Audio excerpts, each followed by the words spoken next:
concerned about yourself or you are worried about a friend or a classmate, please, please either talk to them individually, reach out to a professor or a friend, or actually come to counseling services and bring that person with you.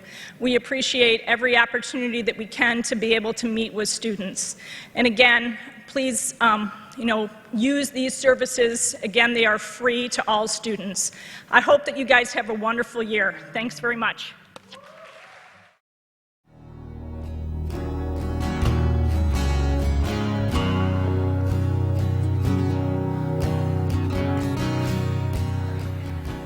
Hey, Emily. Hey, Jessica. I still can't believe it. I know. I'm standing here and I'm looking at his coffin. It's completely unreal. Hey, Jessica. Hey, Emily. Hey, Ben. This is surreal, huh? It sucks, that's what it is. What are you so mad about? This is messed up. I mean, look at Jackie over there talking to Ryan's parents.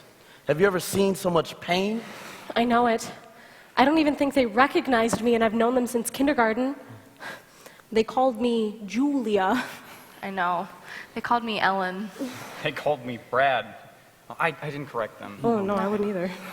Still, being mad's not gonna fix it. They need our sympathy. I'm not mad at them, Carson. I'm mad at Ryan for doing this to us. Well, maybe he needs our sympathy too. Or needed it. It's too late now. I just wish I knew what I could have done differently. I wish I had some kind of warning or a sign. Ryan's mom and I were just talking about that. We've both been reading and researching a lot since he died, and there were a lot of signs. We just didn't know what to look for. Like what? What do you mean? Yeah. Like Jessica, remember a few weeks ago you were hanging out with Ryan? You mentioned he was different. Yes, sucker! You can't beat that score. Yeah, whatever. Come on, it's your turn. Not really feeling it anymore. What? We made this date like 3 weeks ago so I could whoop your ass. Now you're not up for the challenge? I'm just not feeling so good, that's all. Hey, how much have you had to drink? Whoa. Ryan, what's up with you, man? You always stop at 2 beers. Yeah, well, now I stop at 10. Okay, but in all the time I've known you, I've never seen you drink this much. Like, It's none of your business, okay? whoa!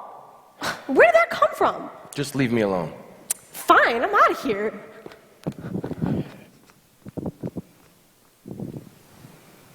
So how is that signs? Increased substance use, uncontrolled rage, dramatic mood swings, all signs. Hey, that reminds me of that time when I went to go visit him last week. When I went to the door, he was really tired.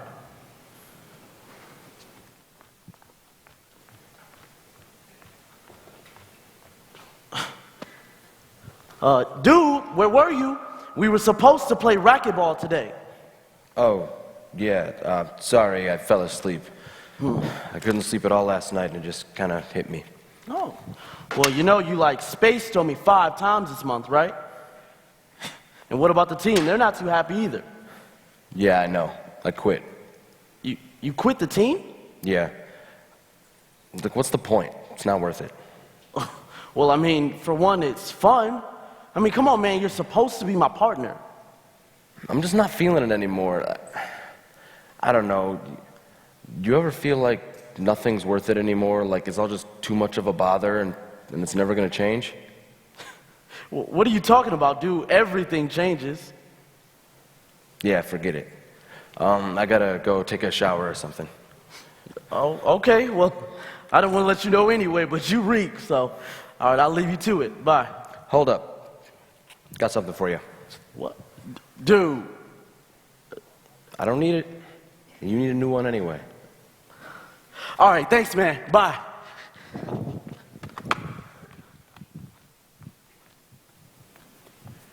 Ryan's mom said he gave away a bunch of his stuff last week. He gave me his iPod. I got his laptop. He said he didn't need it anymore. Yeah, that's what he said about his bike. He said he got a new one. Yeah, he gave me his PlayStation, but Those are more warning signs, giving away all of his things, withdrawing from friends and activities like racquetball. Think about how many times he bailed on us in the last month, or talked about feeling hopeless, like things will never change. What's the point anymore? Why bother? Yeah, like that. I wish I would have known about these signs. I still don't know what I would have done different. I looked into that too. There's a page on wmich.edu, and it has all sorts of links and information. Well, like what? Well, it gives you information on what to do. We could have told Ryan we noticed he was suffering and listened to what he had to say, or told him about the on-campus resources, like counseling services. Maybe you didn't know about them. And then there's the student concern form you can submit. What's that? It's on the Student Affairs homepage. You can anonymously submit your concerns, and someone will follow up with that student. That's really cool. If we knew then what we know now, maybe we could have... Yes, sucker! You can't beat that score. Yeah, whatever. Come on, it's your turn. I'm not feeling it anymore. What? We made this date like 3 weeks ago so I could whoop your ass. Now you're not up for the challenge? I'm just not feeling so good, that's all.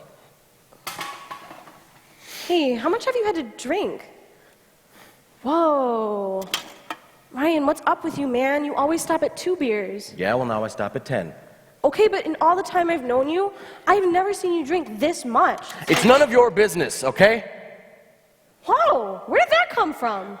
Just leave me alone. Fine. No. I'm not gonna just leave you alone. You're my friend, Ryan, and I think you need help. There's nothing that anybody can do. Yes, there is.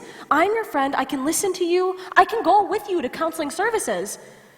Please, Ryan, just let me be your friend.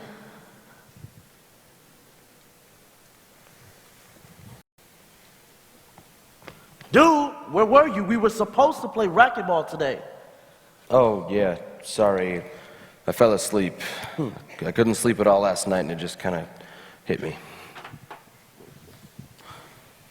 Well, you know you like spaced on me 5 times this month, right? And what about the team? They're not too happy. Yeah, I know. I quit. You quit the team? Yeah. What's the point? It's not really worth it. Well, I mean, for one, it's fun. I mean, come on, man, you're supposed to be my partner. I'm just not feeling it anymore. I don't know. You ever feel like nothing's worth it anymore? Like it's all just too much of a bother and it's never gonna change? Ryan, I'm worried about you, man. You know, when people feel the way you're describing, they sometimes have thoughts about suicide.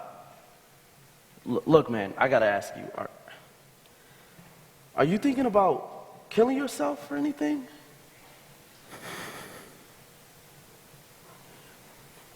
I don't know how it happened. I just kind of lost control. Sometimes I do think about killing myself, but that's only because everything else that I've tried hasn't worked, and I'm just too tired to keep trying. Look, I don't want to be a burden, dude.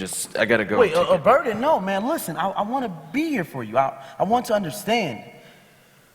Ryan, I think you need help, and if you don't want to talk to me, you can call the Lifeline. I got the card in here. They got trained people that are there to listen to you. Or I can take you to counseling services. Here's the card. It's 1-800-273-TALK. They can all give you ideas of what to do. Thanks.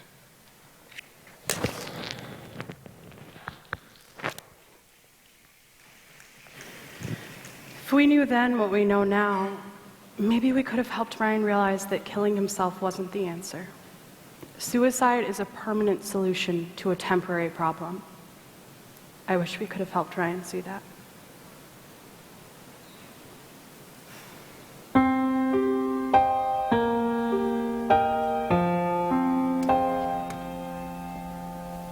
The lights go out all around me. One last candle to keep out the night. And then the darkness surrounds me. I know I'm alive, but I feel like I've died.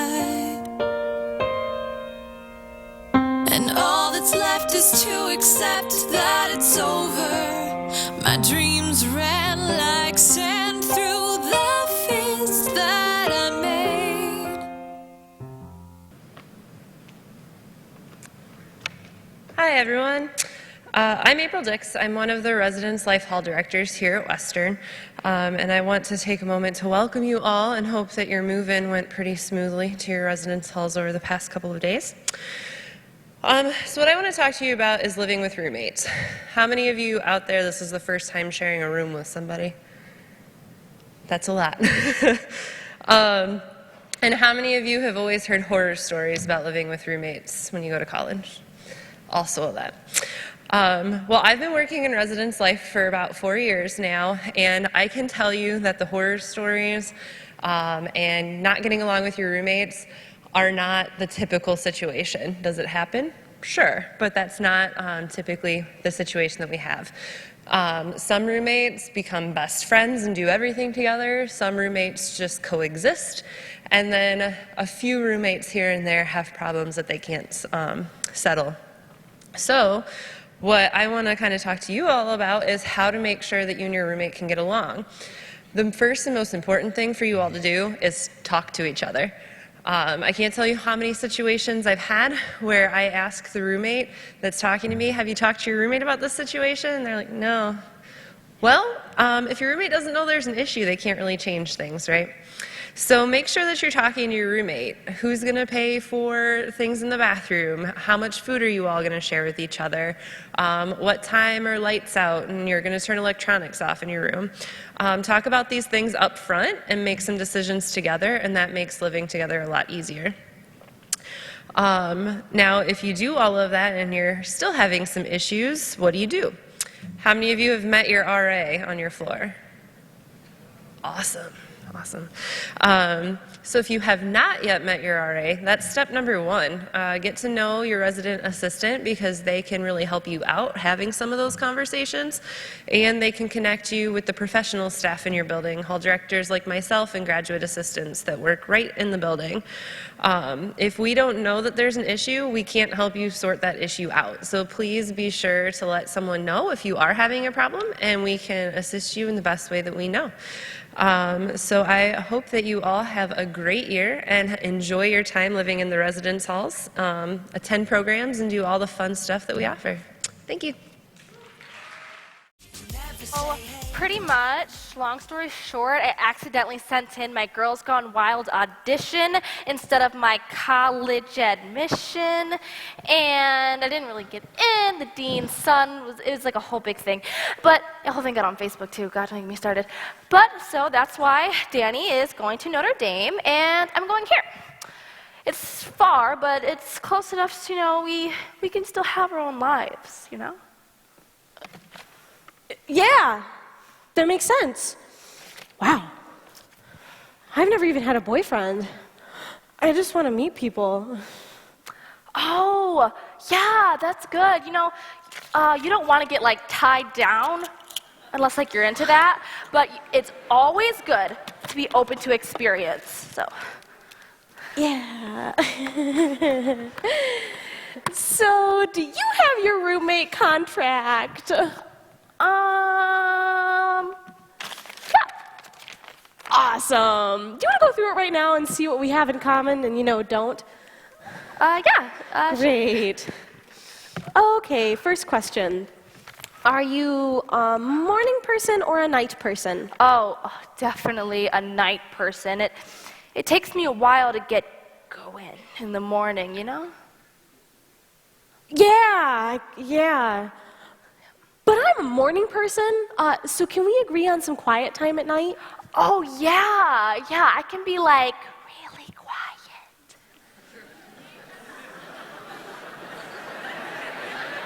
Cool. Yeah. Okay, lights out at 9 p.m. 9 p.m.?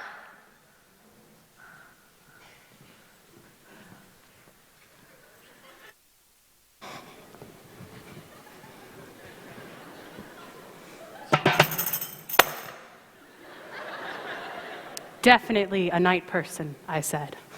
smiling with the innocence of honesty, smiling with the intensity of one who knows the meaning of the night. I promise to be considerate. I will tiptoe around your sleeping form, covered in pink bed sheets with Disney princesses dancing in your dreams. I will blast my music in my own womb cocoon, rocking on the inside, silent on the outside. I will make sure to rearrange my schedule to not conflict with yours and be considerate, so considerate of your needs. But it's a two-way street. And when the sun peeks its UV rays over the very crest of the horizon, and I am asleep, dead to the world, you leap from your bed like an electrified zombie, shouting, "Good morning! Good morning! Rise and shine! Up and down on cock-a-freaking-doo!" And your cheerful music blasts as you clump around in your bunny slippers that seem to be lined in lead. And as you gather to shower, you sing tra-la-la, tra-la-la, in the mistaken conviction that I share in the enjoyment of your voice and your love of mornings and your bright eyes and bushy tail.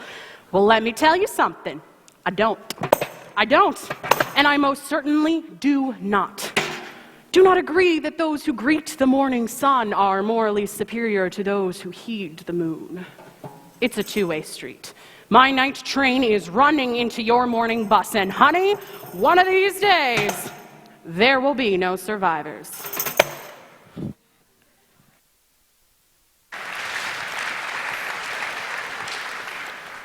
So, I'm from Parma. Where are you from? Troy. Oh, nice. The city. Yeah, I guess.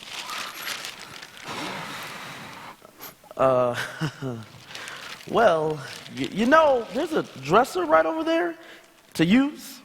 Thanks. You know, to put your clothes in. Yeah, okay. Okay, look, do you want hangers? I got hangers if you want. Just use some hangers, damn. Okay. Score! CTC!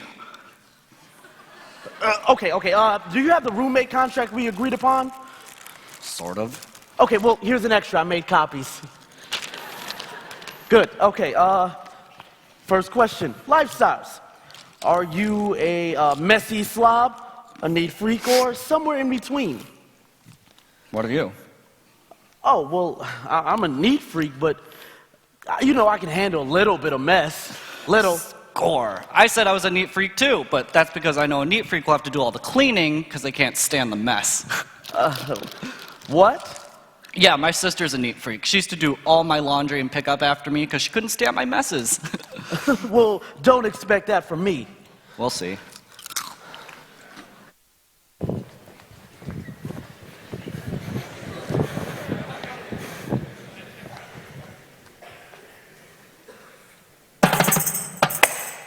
Dude, what's that smell? It started with one glass, innocent enough in its original capacity as a souvenir from some movie blockbuster. Green and blue characters frolic on the outside, oblivious of their destiny as decorative petri dishes. The one glass multiplies like popcorn, popping up in every empty space. Apparently, tableware is funny that way. It hates to be left alone or left behind. Are you going to pick that up? I am reduced to using disposable containers which I lock in my closet. I will not wash what I did not dirty. Each original glass once came with a plate of food, still identifiable in part, in remnants forming a bacchanal of bacteria, inviting germy cousins from out of town to come enjoy the feast of half-eaten decay. The insects congregate, embarking on an expedition exploring the source of the succulent aromas promising utopia underneath the bed, westward ho. Dude, what's that smell? I search surreptitiously through his empty drawers to learn that he does not in fact own any cleaning agents. His clothes cover every measure of the bed, desk, chair, the floor, or carpet. I can't remember what's under there. But judging from the odor, it's dead. My bed alone is an oasis of cleanliness, a beacon of well-being holding back the encroaching forces of darkness. I will survive. I will survive.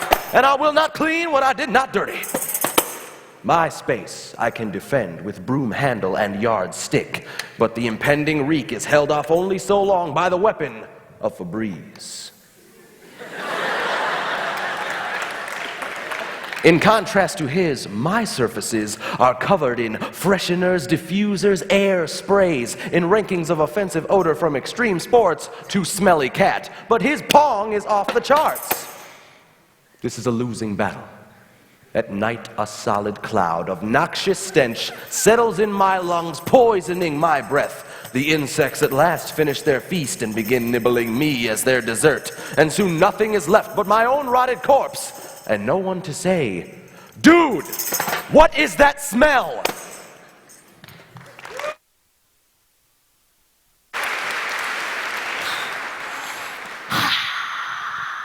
Cat. Cow. Hey, do you have any plans this weekend? No, okay. No, I have an exam on Monday, though. Why? Well, Danny was thinking about visiting. Oh, okay. And I was wondering if you'd be okay if he stayed here. Like here in the room here? Mm-hmm. Okay, well, I promise we'll be quiet. You're not a prude about that, are you? No, I'm not a prude.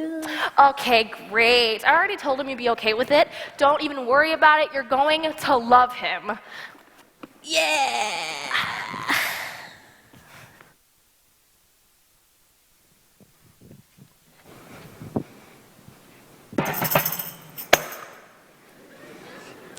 I'm not a prude, I said, scared that my feelings, my disquiet, could be summed up in a one-syllable word, so quickly, so tightly, so compactly discarded. A small word that is emitted two-dimensionally, with only two sides, right or wrong. I'm not a prude, am I? I thought to myself that first night I slept with a man, not in my bed, not with my body, but with hers in hers. And every sound, every moan, every groan, every grunt that came from her bed was like it came from mine. Oh, I love you, baby. Ooh, Daddy, you feel so good. Ooh, touch me there. Oh, there. Oh, yeah, baby. Oh, I'm gonna come. Ah, ah.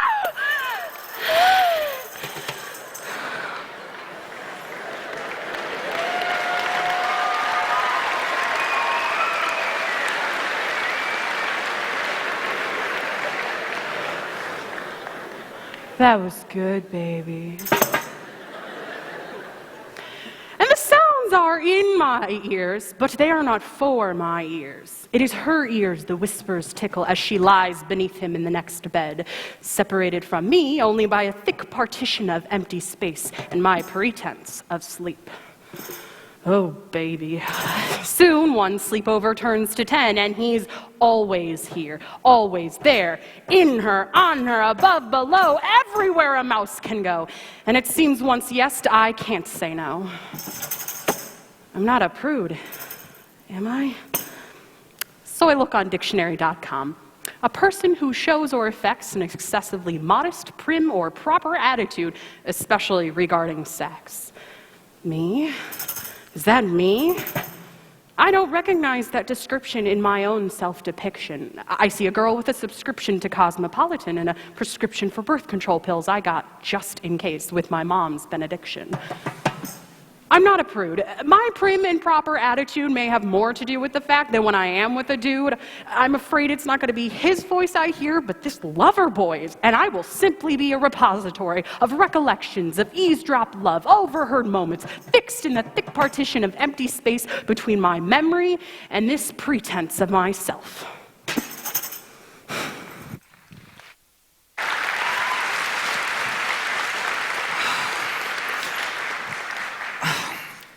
Dude, have you seen my towel? Nope. I could have sworn it was right here. Did you check that pile? Yeah. What are you sitting on? It's my towel. Oh, well, would you look at that? It sure is. Well, move. Come on, give it here. Nope, not until you return the jersey you took without asking.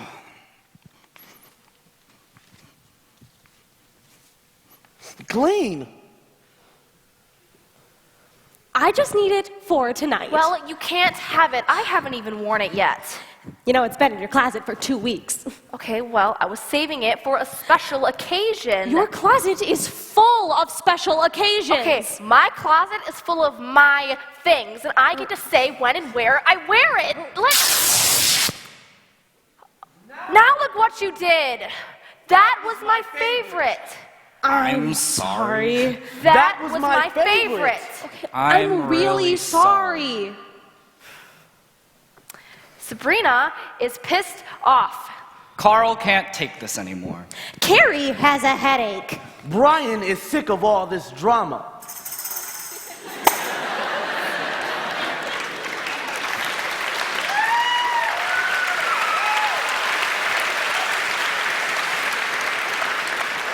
So, when you arrive at school and your roommate is a tool, remember, don't be a fool. Keep things cool. This person is not your family, and there's no reason that they have to be. It's great if things go swimmingly, but sometimes that's just not meant to be. Treat each other like a guest. Be considerate and all the rest. You don't want to be a pest. Be respectful, that's the best. Communication, that's the way to make sure everything stays okay. And if problems arise you can't allay, take it up with your RA.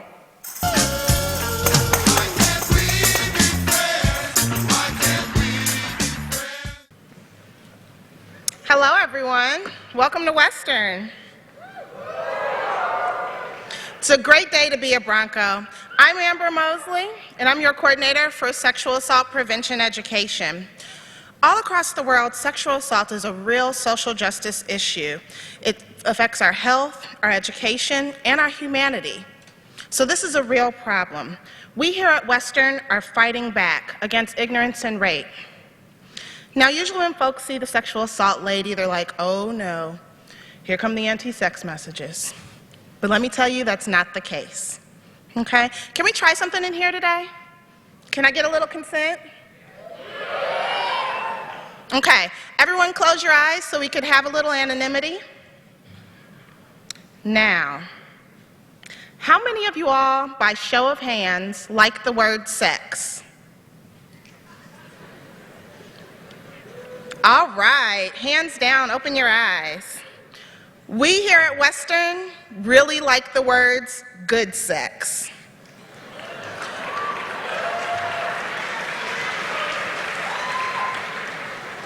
Whatever that might mean to each and every one of you, we like it all, okay? So sex with a longtime partner, sex with your hand. No sex at all.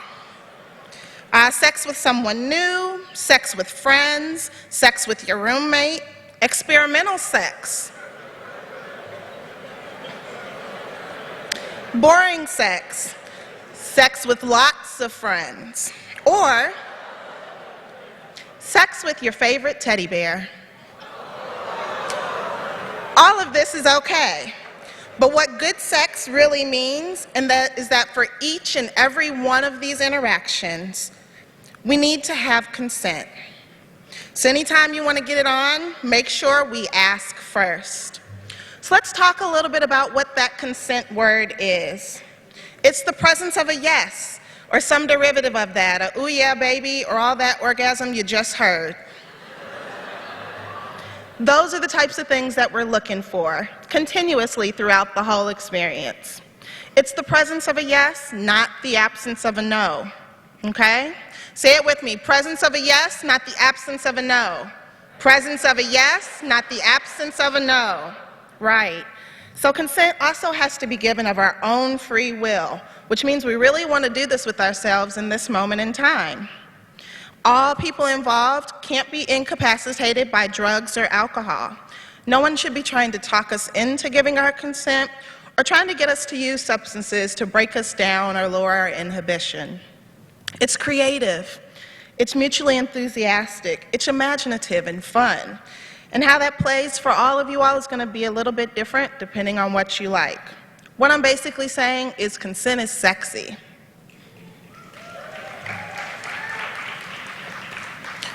We here at Western are also a community of learners, so I encourage you all to talk to each other about what consent is and how each and every one of you all get it.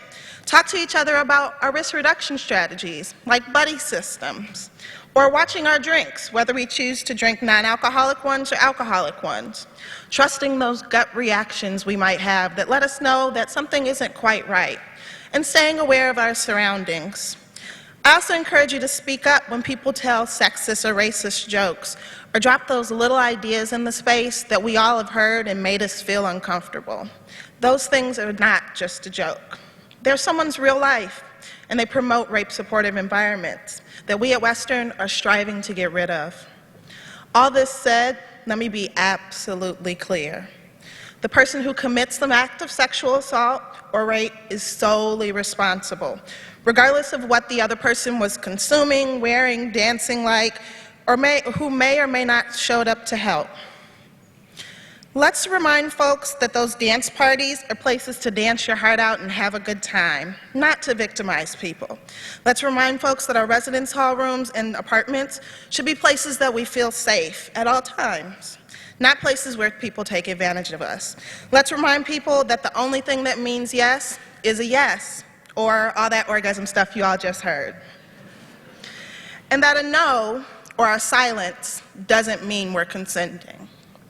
And let's remind people that we do not blame our survivors. We understand that the assault was not their fault. It never was and never will be. The blame falls solely on the person who committed the act. All day, every day, and that's it, that's all.